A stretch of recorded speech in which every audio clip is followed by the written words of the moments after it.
Hi, I'm Abbie Hanson, Director of the ICS Department. I'm reading this letter on behalf of Jamie Daniels, the manager of the ICS Department. Over the past 2 years, services provided to those with a disability have been nothing like they have seen in the past. We provide several services, 2 of which have significantly suffered throughout the COVID pandemic, and even more so now due to the staffing crisis that seems to have no end.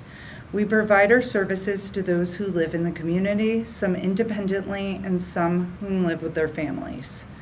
Both depend on these services for many reasons, such as going to doctor's appointments, grocery shopping, doing laundry, making meals, socializing, showering, maintaining their homes, working out, and so many other opportunities that most take for granted that they depend on our staff for. Both the individuals as well as the families need this assistance on a regular basis, something they can depend on. The HR staff here at Catholic Charities, as well as many other agencies, are working tirelessly to create new ideas on how to get quality people to come in and interview and fill some of the vacancies we currently have to no avail. It's so hard to attend the life plan meetings every 6 months and tell them we still do not have any staff, and we're not sure when we will. For some, there have been no staff for years. They at this time feel that there will never be a time that they will have someone they can depend on to get them out, assist them with their needs, give them the quality of services that they deserve. The families caring for their family members who need this assistance are also suffering from this ongoing staffing crisis in many ways. They do not get a break ever. Think about that you have no one to assist in the care of your family member ever. You're not unable to go out to dinner, a movie, can't go out for a nightly walk, grocery shop, meet up with friends, and some can't even join family for family functions due to the person not being able to be in a situation that may be a bit chaotic. A couple of months ago, one of the families whose son is approved for services lost their mother, and when it came time to attend the funeral service, they were put in a position where no one was going to be able to attend the service because they had no staff available to care for their son. No one should be faced with a situation like that. I, as the supervisor for that family, went and provided the service so both could say their goodbyes and be with their family for support. Not because I had to, but because I knew no one should be faced with these choices. For some of our families, the parents are aging. Some parents are facing behavioral situations while having other kids at home. Some are trying to plan the future for their beloved, and there's nothing out there at this time. The option to seek housing in a residential setting is quickly becoming a non-existent option. Who's going to be there to help these families? Who's going to give the person that has the disability the opportunity you and I all have?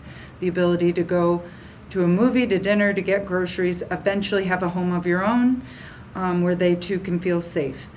More important, know they have the same rights as everyone else, where they can say, I have my own place, I get to choose the staff that will be coming into my home. The long-term services of living in a supported or residential setting start with community rehabilitation and respite service. This is where they have the opportunities to expand on their abilities, learn new things, and challenge themselves. They, as well as their caretakers, use these services to enhance their learning and also give the parents and caretakers a break and the ability to have some time to themselves, go to work, go to dinner, etc. When they don't have a staff, for many, there are no other alternatives. For those single parents, it's even harder. The rate of pay for this career is very low, and at this time impossible to complete with places such as McDonald's, Walmart, Dunkin' Donuts, Amazon. The staff we have are amazing, caring, and here to provide the best person-centered services possible. Although our staff love the career choices they have made, we are losing those that have stayed long-term, most having 2 jobs to make ends meet and are slowly leaving for alternative jobs paying more money to manage the rising costs of everything. Those who we provide services to look forward to the staff coming plan what they want to do, explore new opportunities, and are heartbroken when we have to tell them that yet again the staff has resigned and we will do our best to find someone to work with them. The families are so discouraged and enraged that there are no options, that there are no staff. We as the deliverers of this news are the ones that take the brunt of their anger. I've been a manager supervisor for community rehabilitation respite for 16 years. I also continue to provide services to a young lady that I've worked with for 16 years. She has done so much, and I've been so fortunate to be able to make my schedule work to include providing these much needed services to her. I also at one time worked with 2 other ladies who eventually moved into residential settings and no longer required these services. At times I was working 70 hours per week to make sure they received the services they needed as much as they wanted. There are many out there that we can't help, and that is so hard to face. You don't leave these jobs when you go home. You take it all home with you. Currently, I'm working as a manager, a community supports provider, and covering hours in our residential homes to assist with the crisis. Everyone working in the office is providing DSP, direct support professional services, in the residential homes to assist with this crisis after they are done with their own full-time jobs. This was not something that they signed on for, nor ever expected, but have done it to help keep the agency going in these desperate times at the expense of their own days off and time away from their families. As a supervisor, there are many parts to our jobs. We have a caseload of approximately 40 people, as well as overseeing all the staff, which is typically around 20 to 30 people. Both of these numbers can and have increased when we are lacking additional supervisors, as some have left for other employment opportunities with increased rates of pay. We have to attend their life plan meetings every 6 months, write their staff action plans, safeguards, interview and hire staff, complete introductions with the individuals we think they may work well with, provide supervision to all the staff, complete their time cards, monitor notes, complete monthly summaries, complete yearly annual clinicals, do evaluations of the staff, maintain communication with staff as well as the individual and their families and how services are going, and provide additional training. These are all OPWDD regulations and requirements that have to be followed and in place. Unfortunately, this position has no reimbursement rate tied to it, such as the reimbursement rate that is in place for care managers.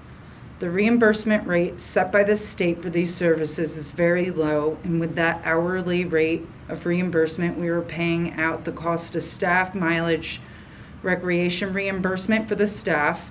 This in itself would leave us in a negative income. Add to it the cost of the supervisors running this program and meeting the OPWDD requirements. It leaves us with nothing or less. How do agencies keep operating in these situations? If nothing changes and this crisis is not addressed and fixed, who will be telling all the people approved for services, as well as their families, that it's coming to an end? Who will tell them that there is no future in respite, community rehabilitation, or residential, and they will always be living home, and where will they go if the caretakers pass away? These are all issues that need to be addressed with answers.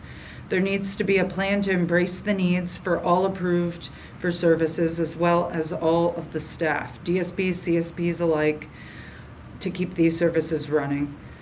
The state needs to recognize how the staffing crisis is affecting all agencies in these services and produce funding that will embrace all of this and ensure people that they are going to get the assistance they need and are approved for, while also addressing the staffing crisis, the need for higher pay, and some appreciation for the jobs that they do. Thank you.